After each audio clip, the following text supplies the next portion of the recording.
नमस्कार, आपके साथ मैं हूं सुमेरा खान। सत्ता के सभी न्यूज मित्रों का स्वागत है। सबसे पहले सत्ते पे सत्ता, यानी 7 खबरें और दिलचस्प जानकारियां एक साथ। सत्ता में आज बात होगी अमेरिका की सत्ता की, जहां आज से फिर से ट्रंप युग का आरंभ होने वाला है। लगभग 3.5 घंटे के बाद डोनाल्ड ट्रंप 47वें राष्ट्रपति पद की शपथ लेंगे। कैपिटल हिल में तैयारी हो चुकी है। सवाल है, शपथ के बाद ट्रंप चीन को लेकर, युद्ध को लेकर और तमाम बड़े मुद्दों को लेकर क्या फैसले लेंगे। इस पर हमने सत्ता की विशेष कुंजी तैयार की है। महाकुंभ में सनातन के प्लेटफॉर्म पर कैसे रीलबाजों की रेलगाड़ी फेल हो गई, इसकी कहानी भी आपको बताएंगे। आईआईटी वाले बाबा, इन्फ्लुएंसर साध्वी जैसे लोगों और रीलबाजों पर कैसे संत भड़क उठे हैं, इसकी भी कहानी आज आपको बताएंगे। सैफ अली खान पर चाकू से हुए हमले पर अब बांग्लादेशी सियासत शुरू हो चुकी है। आम आदमी पार्टी ने कहा है कि महाराष्ट्र में बीजेपी ने अवैध बांग्लादेशियों को बचाया। वहीं बीजेपी का कहना है कि आम आदमी पार्टी के नेता सैफ अली खान पर हमला होने पर प्रेस कॉन्फ्रेंस करते हैं, जबकि बांग्लादेश में हो रहे अत्याचारों पर चुप्पी साध लेते हैं। कोलकाता रेप मर्डर केस में आज सजा का ऐलान किया गया है। डॉक्टर बिटिया के हत्यारे को उम्र कैद की सजा दी गई है। मृतक के परिवार को 17 लाख मुआवजा देने का भी आदेश दिया गया है। वहीं इस फैसले पर सीएम ममता बनर्जी ने कहा है कि वो संतुष्ट नहीं है, दोषी को फांसी मिलनी चाहिए थी। उत्तराखंड में आज मुख्यमंत्री पुष्कर सिंह धामी की अगुवाई में कैबिनेट बैठक में यूसीसी नियमावली को मंजूरी दे दी गई। राज्य सचिवालय में विधायी विभाग की ओर से गहन जांच के बाद ये मंजूरी दी गई। सीएम पुष्कर सिंह धामी ने कहा कि हमारी सरकार ने 2022 में विधानसभा चुनावों से पहले किए गए वादों को पूरा किया है। जल्द तारीखों का ऐलान किया जाएगा। ओवैसी की पार्टी एआईएमआईएम के कैंडिडेट ताहिर हुसैन पर आज सुप्रीम कोर्ट ने सख्त टिप्पणी की है। ताहिर हुसैन ने दिल्ली में चुनाव प्रचार के लिए अंतरिम बेल मांगी थी। सुप्रीम कोर्ट ने कहा कि ऐसे लोगों को चुनाव ही नहीं लड़ने देना चाहिए। जम्मू कश्मीर के राजौरी में रहस्यमय बीमारी से दहशत है। अब तक 17 लोगों की मौत हो चुकी है। गृह मंत्रालय एक्शन में है। विशेषज्ञों की एक टीम वहां भेजी गई है। जांच के बाद फिलहाल सरोवर को सील किया गया है। इसकी पूरी कहानी आपको हम सत्ता में बताएंगे। सत्ता में लेकिन सबसे पहले बात करते हैं अंतर्राष्ट्रीय सत्ता की। सबसे बड़ी हलचल क्या है जिस पर पूरी दुनिया की नजर है। इस वक्त से लगभग 3 घंटे के बाद अमेरिका की सत्ता में परिवर्तन होने वाला है। डोनाल्ड ट्रंप दूसरी बार अमेरिका के राष्ट्रपति पद की शपथ लेंगे। मतलब यह कि अमेरिका में फिर से ट्रंप युग का आगाज होने वाला है। मतलब यह भी कि डोनाल्ड ट्रंप फिर से व्हाइट हाउस के बिग बॉस बनने वाले हैं। Ladies and gentlemen, the President-elect of the United States, Donald John Trump. I, Donald John Trump, do solemnly swear. I will stop the chaos in the Middle East and I will prevent World War III from happening. Congratulations, Mr. President.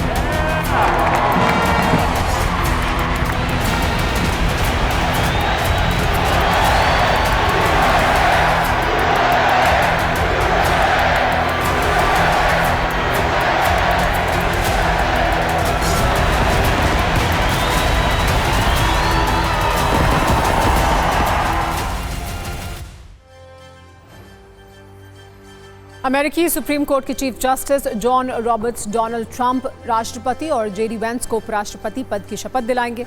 शपथ ग्रहण के बाद नए राष्ट्रपति अपना उद्घाटन भाषण देंगे।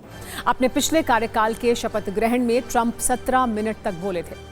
शपथ के बाद कैपिटल हिल पर कलाकारों की म्यूजिकल परफॉर्मेंस भी होती है। परफॉर्मेंस के बाद ट्रंप कैपिटल हिल के स्टैट्यूटरी हॉल में अमेरिकी सांसदों के साथ एक लंच करेंगे। इसके बाद यहां से व्हाइट हाउस तक एक रैली होगी जिसे खुद राष्ट्रपति ट्रंप लीड करेंगे। रात में ट्रंप अपने करीबियों के साथ एक पार्टी में शामिल होंगे। आपको बता दें, शपथ की रात को होने वाली पार्टी को इनॉग्रल बॉल कहा जाता है। खैर, ट्रंप के शपथ ग्रहण की तैयारियां पूरी हो चुकी हैं। दुनिया भर के अतिथि अमेरिका में पहुंच चुके हैं। बस इंतजार उस पल का है जब ट्रंप राष्ट्रपति पद की शपथ लेंगे। वैसे अमेरिका में आज वो हो रहा है जो पिछले कई वर्षों में अमेरिका में नहीं हुआ। 131 वर्ष में पहली बार ऐसा होगा जब 4 साल के बाद किसी राष्ट्रपति का व्हाइट हाउस में कमबैक होगा। इससे पहले ग्रोवर क्लीवलैंड पहले अमेरिकी राष्ट्रपति थे जिन्होंने व्हाइट हाउस से 4 साल बाहर होने के बाद जोरदार वापसी की थी। हश मनी जैसे केस में दोषी पाए जाने के बाद भी राष्ट्रपति पद की शपथ लेने ट्रंप पहले राष्ट्रपति बन जाएंगे। अमेरिका में 40 वर्ष के बाद इंडोर शपथ ग्रहण होने जा रहा है। अमेरिका में पहली बार किसी पूर्व राष्ट्रपति पर महाभियोग चला, उसके बाद वो दोबारा राष्ट्रपति का पद संभालने वाला है।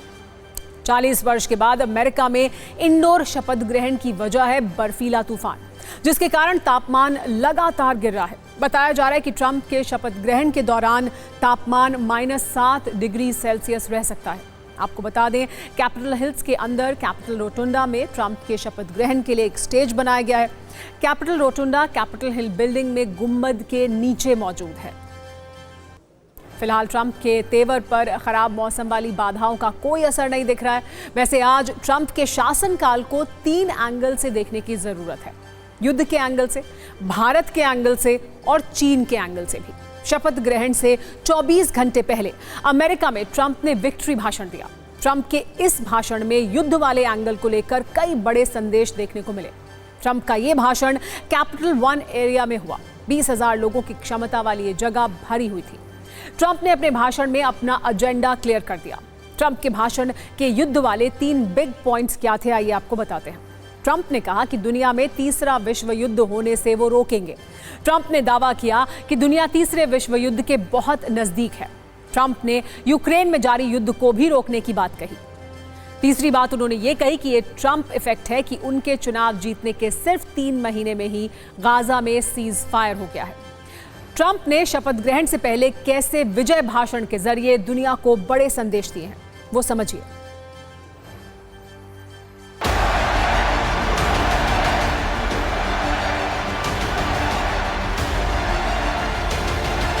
I will end the war in Ukraine. I will stop the chaos in the Middle East, and I will prevent World War III from happening. And you have no idea how close we are. I know that Biden is saying that they made the deal. Well, you know, I mean, that deal should have done. First of all, it would have never happened if I were president. Would have never happened. There was not even a thought of it.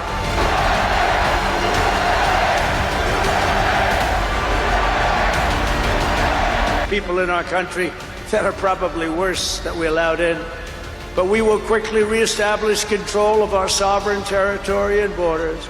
We will expel every single illegal alien, gang member, and migrant criminal operating on American soil and remove the savage gang Tren de Aragua from the United States. We're going to bring back law and order to our cities. We're going to restore patriotism to our schools, get radical left, woke ideologies the hell out of our military and out of our government. And we are going to make America great again.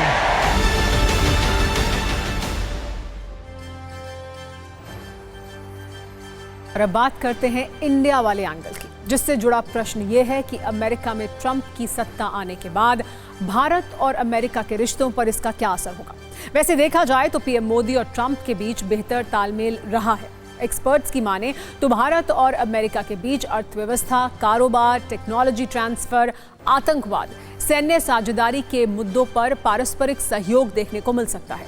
Pakistan के आतंकवादी network के खिलाफ भी Trump का रुख भारत के पक्ष में रह सकता है। निवेश की बात करें तो चीन की बढ़ती ताकत के खिलाफ अमेरिका भारत को एक मजबूत साझेदार के रूप में देख सकता है। कहा जा सकता है कि चीन में अमेरिकी निवेश घटेगा और भारत में बढ़ेगा। ट्रंप शासनकाल में भारत की चुनौतियां H-1B वीजा नियमों को लेकर देखने को मिल सकती हैं। साथ ही टैरिफ नियमों पर भी तनातनी हो सकती है। 2 मुद्दों पे काम होगा भारत और अमेरिका के बीच में इमीडिएट। एक होगा क्वाड की जो मीटिंग होनी है भारत में, वो कब जल्द से जल्द कराई जाए और उसकी होमवर्क होना। आई थिंक कल वॉशिंगटन डीसी में क्वाड के जो फॉरेन मिनिस्टर्स हैं उनकी मीटिंग हो रही है विद द नया सेक्रेटरी स्टेट रूबियो ऑल्सो।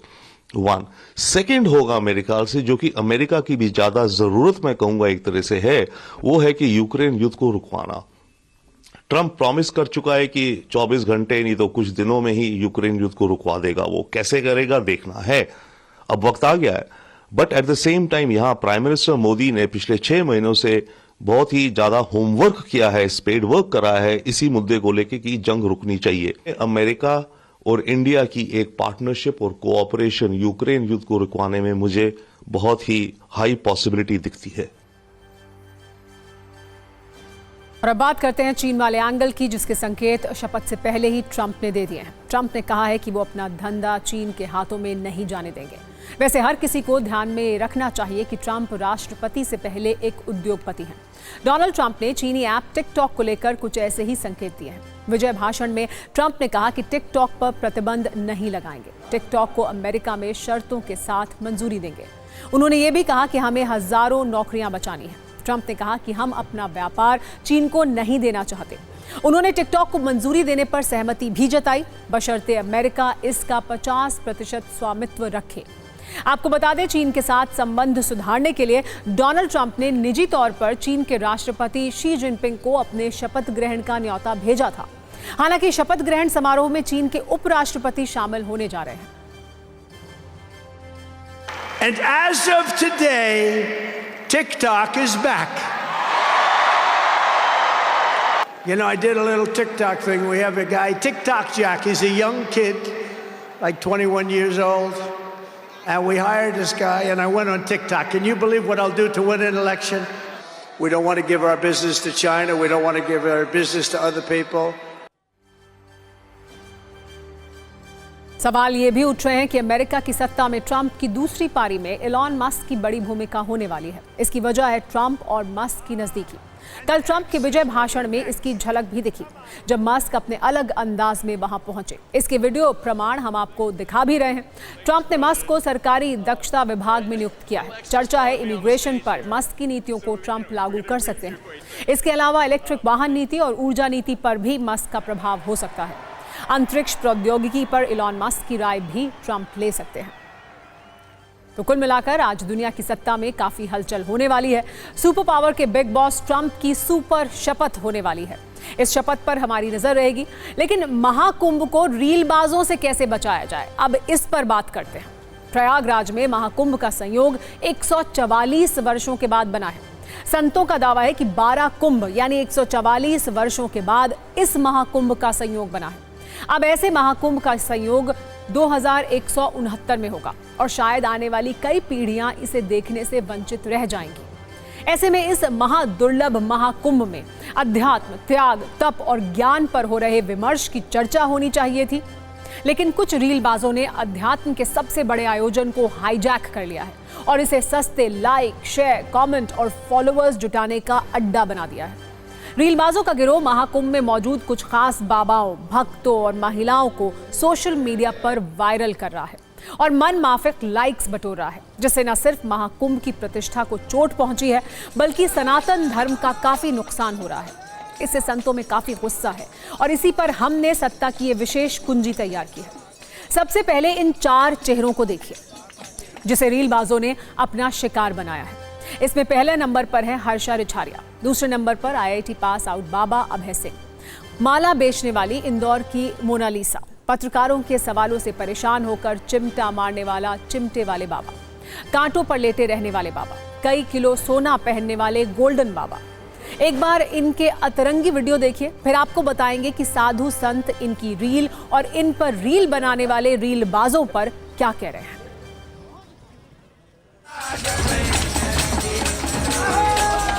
गुरु आपके गुरु हैं? मतलब वो मेरे को चिल्ला मारे मैं तो गुरु मानता हूँ। ऐसी चीज़ ढूंढ रहे थे जो बिना पैसे के तुमको वही खुशी दे। अभी तो बहुत कुछ होने वाला है।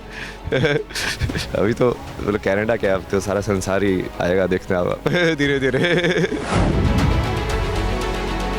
फिल्म प्रोड्यूसर आपको अपनी फिल्म में लेना चाहेगा तो क्या आप काम करना चाहेंगे? जरूर करना चाहूँगी। पूरा कुंभ इस मोनालिसा ने जाम करके रखा है। मोनालिसा की तबीयत बहुत खराब होने जा रही है, ज्यादा भीड़ होने की।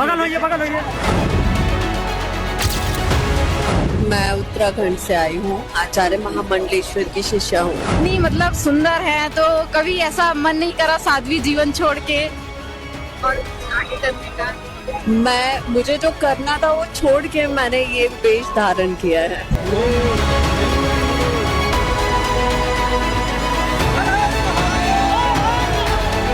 सिर के ऊपर एक कबूतर बैठा हुआ है और ये कबूतर हमेशा ही बैठा रहता है, हमेशा ही साथ में रहता है। पानी भी तो बिस्लेरी का पीता है, सादा पानी नहीं पिएगा ये। काजू बादाम खाता है, हाँ, और 2 टाइम भोजन करता है।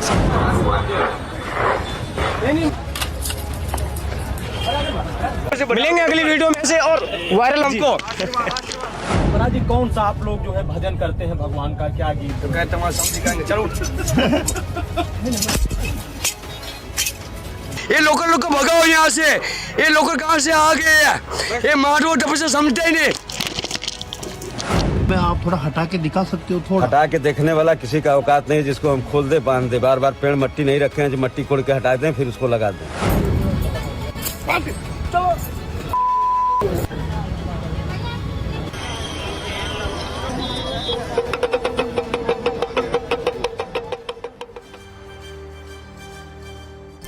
रीलबाजों ने अपनी इंस्टा और यूट्यूब वाली दुकान चलाने के लिए सबसे ज्यादा परेशान किया सोशल मीडिया इन्फ्लुएंसर से भक्त बनी हर्षा रिछारिया को। महाकुंभ में निरंजनी अखाड़े के आचार्य महामंडलेश्वर कैलाशानंद गिरी की शिष्या के रूप में कुंभ पहुंची हर्षा रिछारिया पर इतने विवाद हुए और उन्हें इतना वायरल किया गया कि उन्हें महाकुंभ छोड़कर जाना पड़ा।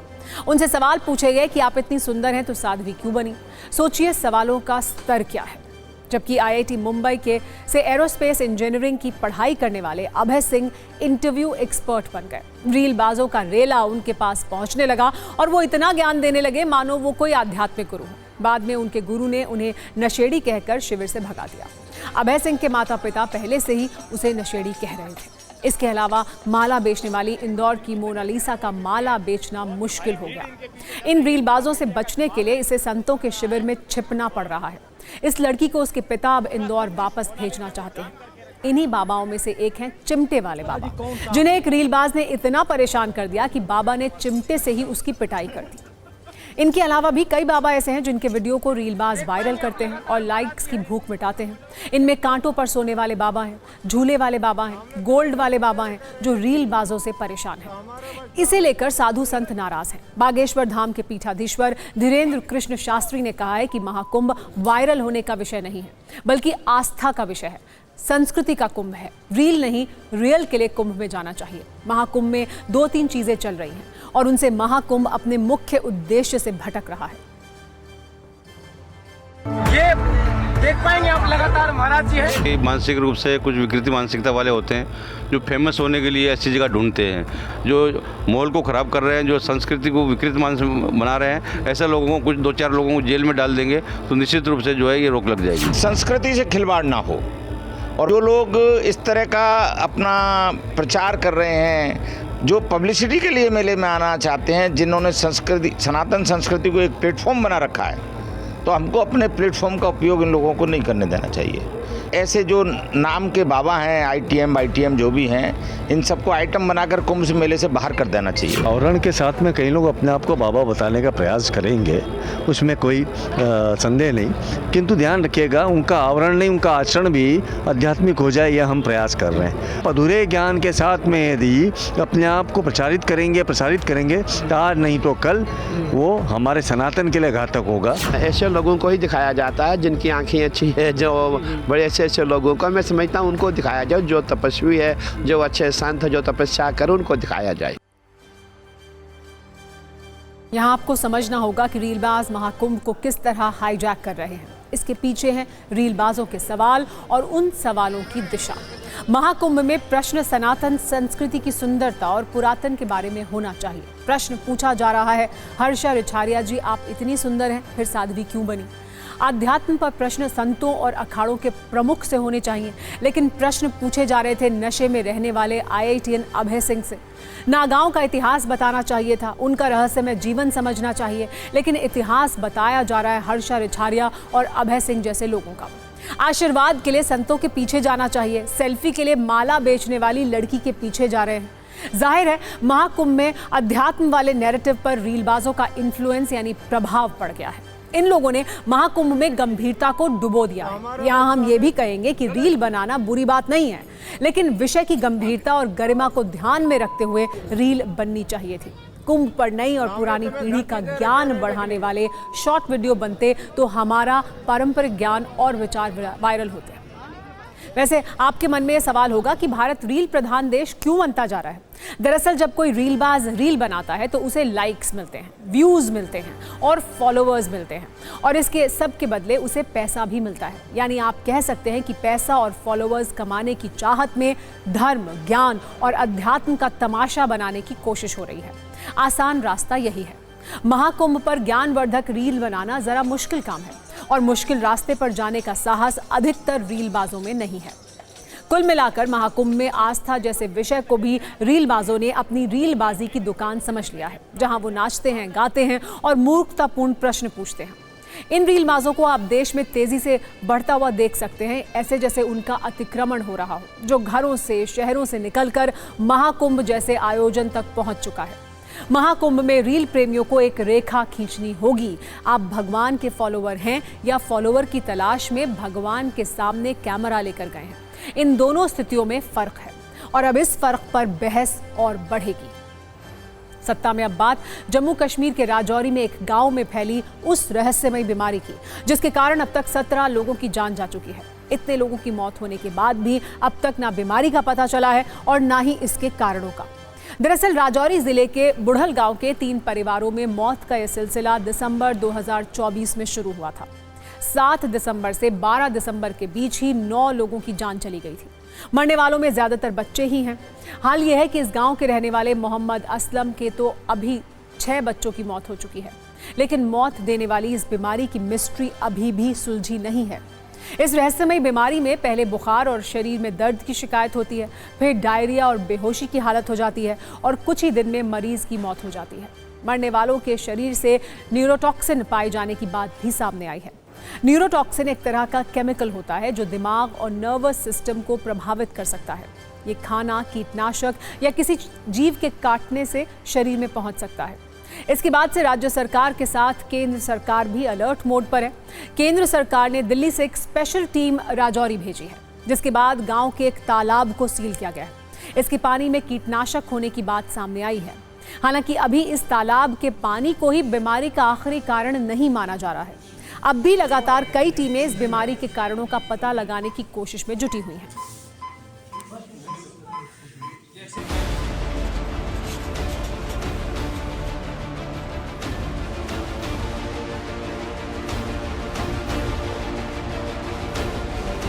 इन्वेस्टिगेशन का पार्ट रहेगा, छानबीन हो रही है कि किस वजह से ये कैजुअल्टीज़ हुई हैं। अभी तो ये ये पता नहीं लगा।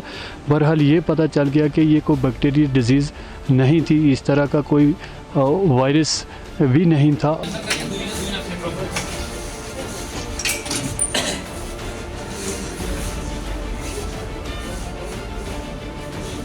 ये बीमारी है या कोई पॉइजनिक पदार्थ डाल के किसी को खिलाया है खाने में, जिस तरह से स्लो प्रोसेस। पहले सबसे ज़्यादा कैजुअल्टी जो बच्चों की हुई, बच्चे यहाँ से हॉस्पिटल में शिफ्ट करते हैं तो ठीक ठाक होते हैं, यहाँ पर उन्हें सिर्फ थोड़ा सा बुखार आता है, उसके बाद तुरंत इमीडिएट जो है उनकी डेथ हो रही है। पब्लिक हेल्थ इमरजेंसी नहीं है। क्यों नहीं है? क्योंकि विद इन ये 3 जो हमारे जो मेन ये डिजीज़ के फैमिलीज हैं और इनकी अपनी फैमिली में ही ये सारा चीज़ें हैं विद इन ताकि सेकंड घर जो उनके साथ भी है वहाँ वो बिल्कुल ठीक हैं, या उनके सराउंडिंग में भी हैं वो कोई ऐसी प्रॉब्लम नहीं है।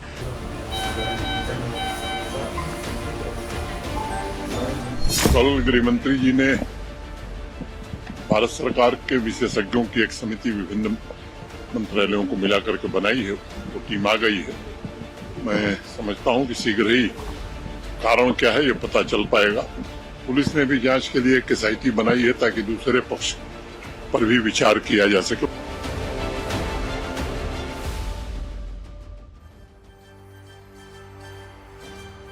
और अब सत्ता में बात एक अनोखी चोरी की। आपने सोना, चांदी और दूसरे कीमती सामानों की चोरी तो सुनी होगी, लेकिन क्या कभी बालों की चोरी के बारे में सुना है? बालों की अनोखी चोरी का यह मामला आया है फरीदाबाद से। लेकिन इसे आप बालों की छोटी मोटी चोरी मत समझिए। चुराए गए इन बालों की कीमत 7 लाख रुपए से भी ज्यादा है। फरीदाबाद में जिस व्यापारी के घर से चोरी हुई वो बालों का कारोबार करते थे। चोर इनके घर में घुसे और बालों से भरे बोरे उठाकर ले गए। चोरी की घटना सीसीटीवी कैमरे में रिकॉर्ड हो गई। आमतौर पर लोग ये नहीं सोचते कि झड़े हुए या हेयर कट के दौरान निकले बालों की कीमत लाखों में हो सकती है। इसलिए ये चोरी वायरल हो चुकी है और इसकी खूब चर्चा भी हो रही है।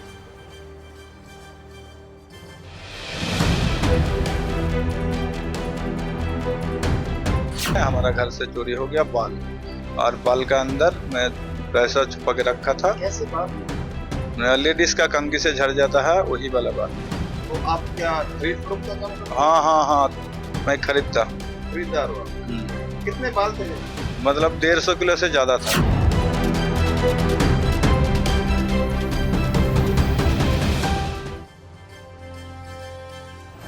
वैसे आप बालों के कारोबार को इतना हल्के में मत लीजिए। दुनिया भर में बालों का कारोबार पैसा बनाने की मशीन से कम नहीं है।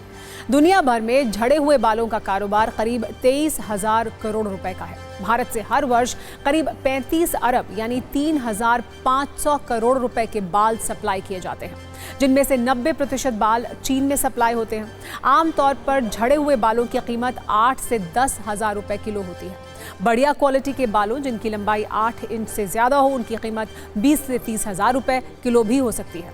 अब आपके मन में सवाल भी होगा कि इन बालों का आखिर इस्तेमाल क्या है।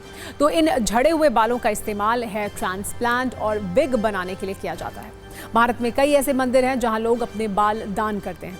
इन बालों की बिक्री से भी हर साल करोड़ों की कमाई होती है। उदाहरण के लिए तिरुपति बालाजी मंदिर में दान किए गए बालों की नीलामी से मंदिर को हर वर्ष 120 से 150 करोड़ रुपए तक की कमाई होती है। वैसे आपको बता दें कि दुनिया में भारतीय महिलाओं के झड़े हुए लंबे बालों की मांग सबसे ज्यादा है, क्योंकि इन पर आमतौर पर हेयर ट्रीटमेंट तो कम होता है या फिर नहीं भी होता है। अब हम आपको जो खबर दिखाने जा रहे हैं वो देश के हर परिवार और सभी माता पिता को जरूर देखनी चाहिए। ये खबर देखकर हमारे उन न्यूज मित्रों को चिंता भी होगी जिनके घर बच्चे हैं या टीनेजर्स हैं, क्योंकि इस खबर में ऑनलाइन गेमिंग से मौत वाला अलर्ट है। क्या आपका बच्चा भी मोबाइल या लैपटॉप पर ऑनलाइन गेम खेलता है? क्या आपका बच्चा भी किसी ऑनलाइन गेम के टास्क पूरे करता है? क्या आपके बच्चे को भी किसी ऑनलाइन गेम की लत लगी हुई है? अगर हाँ, तो फिर अगले कुछ मिनट अपनी नज़र हमारी इस खबर पर बनाए रखिए और ऑनलाइन गेमिंग वाले खतरे के इस अलार्म को बहुत ध्यान से सुनिए, क्योंकि भोपाल में एक 16 साल के बच्चे के साथ जो हुआ वो किसी के साथ भी हो सकता है। दावा किया जा रहा है कि भोपाल में 11वीं क्लास में पढ़ने वाले एक छात्र ने ऑनलाइन गेम के चक्कर में सुसाइड कर लिया। इस बच्चे को ऑनलाइन फ्री फायर गेम खेलने की लत थी। वो इस गेम में दिए जाने वाले हर टास्क को पूरा करता था, लेकिन ये बच्चा फ्री फायर गेम के दिए एक टास्क को पूरा नहीं कर पाया।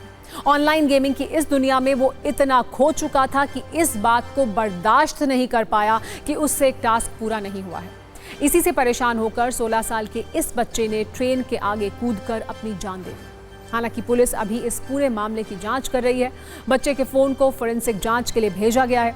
जरा सोचिए, एक ऑनलाइन गेम में टास्क पूरा न कर पाना इस बच्चे की जिंदगी पर भारी पड़ गया है। ऐसा किसी भी बच्चे के साथ हो सकता है। इसीलिए हर माता पिता के लिए ऑनलाइन गेम के इस टास्क वाले खेल को समझना भी जरूरी है। फ्री फायर और पबजी जैसे गेम बैटल ग्राउंड पर आधारित गेम है। इसमें खेलने वाले प्लेयर को एक गन दी जाती है। इन गेम्स में ऐसे ग्राफिक और साउंड इफेक्ट्स होते हैं जिससे लगता है कि मानो समझो कुछ रियल में हो रहा है। गेम खेलने वाले को ऐसा लगता है जैसे वो खुद ही फायरिंग कर रहा हो। इन गेम्स के दौरान प्लेयर का गन का इस्तेमाल कर प्लेयर को टास्क पूरा कराना होता है। एक टास्क पूरा होने के तुरंत बाद दूसरा टास्क दिया जाता है। इस तरह टास्क पूरा होने के बाद प्लेयर की गन अपग्रेड की जाती है या उसे दूसरे हथियार दिए जाते हैं। यानी प्लेयर को ज्यादा से ज्यादा टास्क पूरे करने की लत लग जाती है। इसमें कई प्लेयर के साथ टीम बनाकर भी एक दूसरे की टीम को टारगेट करने का ऑप्शन होता है। इसका सीधा सा मतलब यह है कि टास्क पूरा करने का ये लालच बच्चे के मन में हमेशा बना ही रहता है। इन ऑनलाइन गेम्स का टास्क पूरा करना ही उसे जिंदगी की असली हार जीत की तरह नजर आता है। ऐसे में जब कभी टास्क पूरा नहीं होता तो भोपाल के इस बच्चे की तरह वो जिंदगी से भी हार जाते हैं।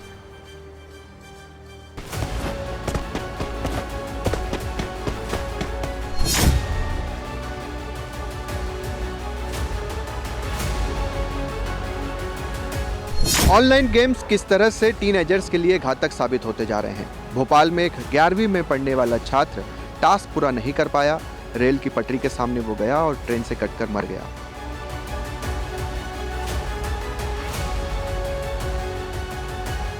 फ्री फायर गेम का शौकीन था, उससे हो सकता है उसका डिप्रेशन माइंड डिस्टर्ब हो गया, इस कारण से ऐसा हो सकता है। यही वजह रही है, बाकी और कोई वजह तो अभी समझ में नहीं आई है। घातक विषय है जिसमें हमारे बहुत सारे युवा आगे बढ़ जाते हैं। इसको लेकर हमें निश्चित रूप से कुछ रेगुलेशन पर तो काम करना है, सरकार काम कर भी रही है, और उसके साथ साथ परिवार के भी सभी लोगों को ये ध्यान जरूर देना पड़ेगा कि हमारा बेटे यदि मोबाइल पर, बच्चे हमारे मोबाइल पर हैं तो वो कहीं ऐसी स्थिति में तो नहीं जा रहे हैं कि वो अपनी जान पर ही खेल जाए। ऑनलाइन गेम्स के अंदर सबसे बड़ी प्रॉब्लम यही है कि इसके अंदर फाइनेंशियल चीज़ें आती जा रही हैं कहीं ना कहीं, क्योंकि अब हमने जो देखा है गेम्स में स्किन लेना है, गन की स्किन लेना है, या कोई नया गन परचेस करना है, या कोई उसके अंदर कोई नई चीज़ लेनी है, मैप लेना है, ड्रेसेस लेनी है, और बच्चे एक दूसरे का, क्योंकि चैलेंजेस तो पूरे कर ही रहे लेकिन उनको उससे बेहतर करना है, अच्छा दिखना है, और वहीं आके एक दिक्कत पैदा शुरू होती है, और वहीं से ये प्रॉब्लम है कि पैसा अब कहाँ से आएगा।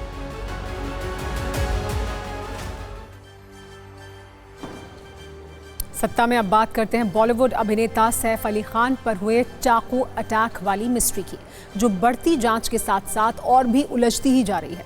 किसी फिल्म की तरह इस कहानी में नए नए एंगल आ रहे हैं, नए नए किरदार आ रहे हैं। पिछले 24 घंटे से जिस नए किरदार की चर्चा हो रही है उसका नाम है मोहम्मद शरीफुल इस्लाम शहजाद। इसका बांग्लादेश वाला कनेक्शन और भी मज़ेदार है। पुलिस लगातार इससे पूछताछ कर रही है। इसके आधार पर अब तक कई जानकारियां दी गई हैं। पुलिस के अनुसार बांग्लादेश में शरीफुल जिला और नेशनल लेवल पर कुश्ती खेल चुका था। कुश्ती प्लेयर होने की वजह से हमले वाली रात शरीफुल सैफ पर भारी पड़ा। शरीफुल का सैफ के बेटे जहांगीर के अपहरण का प्लान था। बंधक बनाकर पैसे मांगने की साजिश थी। यह भी कहा गया है कि 1 करोड़ रुपए लेकर शरीफुल बांग्लादेश भागना चाहता था। शरीफुल को फर्जी पासपोर्ट के लिए पैसे चाहिए थे। शरीफुल के टारगेट पर सलमान खान और शाहरुख खान भी थे। शरीफुल ने 14 जनवरी को शाहरुख के घर की रेकी की। शरीफुल ने सलमान खान के घर की भी रेकी की। आपको बता दें, पुलिस ने रविवार को शरीफुल इस्लाम को इस केस में गिरफ्तार किया था। इस वक्त शरीफुल 5 दिन की पुलिस रिमांड पर है। पुलिस घटनास्थल पर जाकर क्राइम सीन को रिक्रिएट कर सकती है। पुलिस पूछताछ के बीच एक अहम जानकारी भी सामने आई है। बताया जा रहा है कि पुलिस गूगल पे पेमेंट के जरिए आरोपी तक पहुंची। पुलिस को पहली लीड मुंबई के वर्ली इलाके से ही मिली थी। एक दिलचस्प मोड़ तब आया जब आरोपी ने सेंचुरी मिल वर्ली के पास एक स्टॉल से पराठा और पानी की बोतल खरीदी। यहाँ पैसे के भुगतान के लिए उसने जी पे यानी यूपीआई का इस्तेमाल किया। गूगल पे से किए गए इस भुगतान ने पुलिस को आरोपी के मोबाइल नंबर तक पहुंचने में मदद की। पुलिस ने जब उस नंबर की लोकेशन ट्रैक की तो वह ठाणे के एक घने मैंग्रोव जंगल में सक्रिय पाया गया। यहाँ पर सवाल ये भी कि जब आरोपी मोहम्मद शरीफुल के पास आधार और पैन कार्ड नहीं था तो उसने बैंक अकाउंट कैसे खोला और बैंक के जरिए यूपीआई पेमेंट ऐप कैसे अपने मोबाइल में डाउनलोड किया। सवाल ये भी है कि क्या आरोपी शरीफुल किसी और का सिम कार्ड और मोबाइल इस्तेमाल कर रहा था? क्या शरीफुल का मुंबई या ठाणे में किसी बैंक में अकाउंट था? अगर था तो किन दस्तावेजों के आधार पर यह बैंक अकाउंट खोला गया? अगर नहीं तो ये बांग्लादेशी आरोपी किस व्यक्ति के पेटीएम ऐप के जरिए खाने पीने और सामान की खरीदारी कर रहा था? हूटर बज चुका है, यानी सत्ता में आज का वक्त खत्म हो गया है। कल शाम 7 बजे आपसे एक बार फिर मुलाकात होगी, लेकिन तब तक सभी न्यूज़ मित्रों से हमारी ये गुजारिश है कि वो सत्ता की न्यूज़ रील्स को ज़्यादा से ज़्यादा शेयर करें।